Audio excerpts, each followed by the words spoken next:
tout le monde, faire une vidéo pour discuter les résultats de forage qu'on a publié cette semaine. Alors, notre forage 2025, on a foré la zone, on est retourné dans la zone Grondin et on a foré la nouvelle zone Giroux. Alors, au total, on a fait 13 trous, 970 mètres à peu près. Sur les 13 trous, 11 des trous ont frappé de l'or. Alors, dans notre industrie, c'est un très bon ratio. 11 sur 13, c'est bien. Je vais parler en premier de la zone Giroux.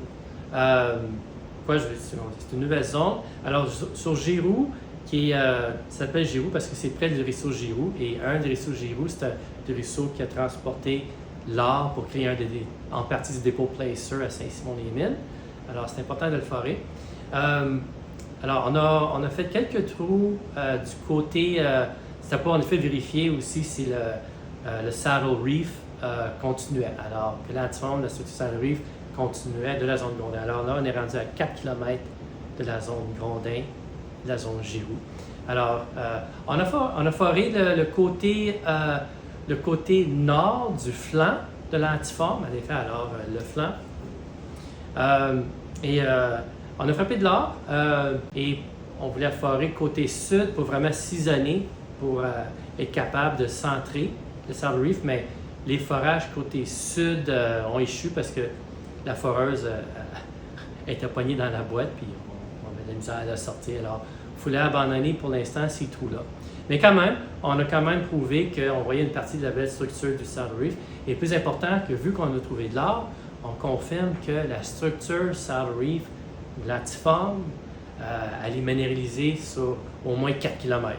Alors déjà là, c'est énorme. Alors on a une méga structure minéralisée avec de l'or. C'est bien. Alors il faut y retourner continuer les trous du côté sud, comme ça on peut vraiment centrer en effet, trouver l'axe. La zone Grondin. Alors on est retourné la zone Grondin. On a fait des trous un petit peu... qu'est-ce qu'on appelle le long strike en ligne, en effet, les trous de 1923. Alors, on a fait 8 trous et peu profond, juste 40 mètres en moyenne à peu près. Et c'est peu profond, mais quand même, qu'est-ce qui est bien, c'est qu'on a vraiment bien défini, qu'est-ce qu'on appelle, le modèle classique d'un Saddle Reef. Je veux dire, on voit vraiment les belles courbes, tout ça, on le voit avec le forage. Et encore, je veux dire, les 1 et 2 grammes, c'était les côtés, en effet, les flancs du Saddle Reef, avec les plus hautes teneurs, le plus qu'on arrivait à faire dans la courbature ou dans l'axe de l'antiforme. Alors, dans l'axe, comme trou 2 et 6, c'est là qu'on a eu les meilleures teneurs. Par exemple, le trou 2, mais on a frappé jusqu'à 5,2 grammes, excuse-moi, 5,2 grammes par tonne d'or. Et c'est bien parce que l'axe s'enligne bien avec ce qu'on a fait en 2023. En 2023, c'est encore dans l'axe qu'on a eu les belles teneurs de 8 grammes, 11 grammes et surtout dans l'affleurement, l'échantillonnage en roche qu'on a fait, mais qu'on a eu jusqu'à 10 grammes par tonne d'or. Alors, le modèle se confirme. Sauf qu'il faudrait forer plus creux que 40 mètres, parce que 40 mètres, c'est vraiment dans notre industrie peu profond. Les autres compagnies, quand ils font un forage, c'est des 100 mètres et plus, jusqu'à 500 mètres, des fois 1 km, même plus creux.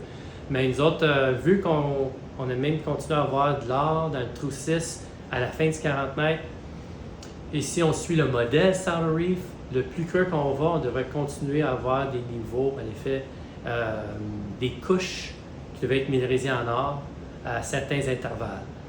Et peut-être même, on espère, plus haute teneur et plus grosse teneur. Alors, il faut y retourner. L'autre belle surprise qu'on a eue dans le secteur Giroux, c'est le trou 8. Le trou 8 qui était foré un peu à l'extérieur de la structure, mais on a une belle surprise, c'est que le trou 8 a croisé une fer importante. Et la partie qu'on a croisée, qui faisait à peu près minéralisée sur à peu près 1 gramme sur 9 mètres et demi à peu près. Mais la belle surprise, c'est pas juste ça, c'est que on a trouvé, c'est la roche qu'on a trouvé de l'or dedans, dans l'affaire. C'est que c'est une argilite noire avec de la pyrite. Et cette lithologie-là, dans la carotte, on l'avait vu dans les autres carottes 2023 et même 2021. Mais on ne croyait pas, on l'a pas il y avait un échantillon qui n'avait pas été porteuse d'or, fait que cette lithologie-là, on l'avait écartée. Là, ça nous force en effet de retourner, rééchantillonner ces carottes-là et on peut avoir des belles surprises et ça peut donner toute une autre nouvelle interprétation de tous les fers qu'on avait détectés dans la géophysique qu'on avait faite, surtout la géophysique que l'INRS avait faite sur en effet plusieurs kilomètres. Il y avait certaines places qu'on avait détectées, des possibilités de fer, incluant une faille majeure qui approche plus proche en effet du dépôt du placer. Alors, c'est à vérifier. Alors, en gros, pour le premier fer, c'était un grand succès. Ça a démontré que la structure, qu'on a bien démontré, une structure Shallow Reef qui est construite pour des kilomètres. C'est une structure, méga structure immense et qui est peu explorée. Alors, et il faut aussi faire des trous plus à profondeur et réexaminer aussi les anciens carottes de forage. Alors, beaucoup à venir, beaucoup de travaux à venir.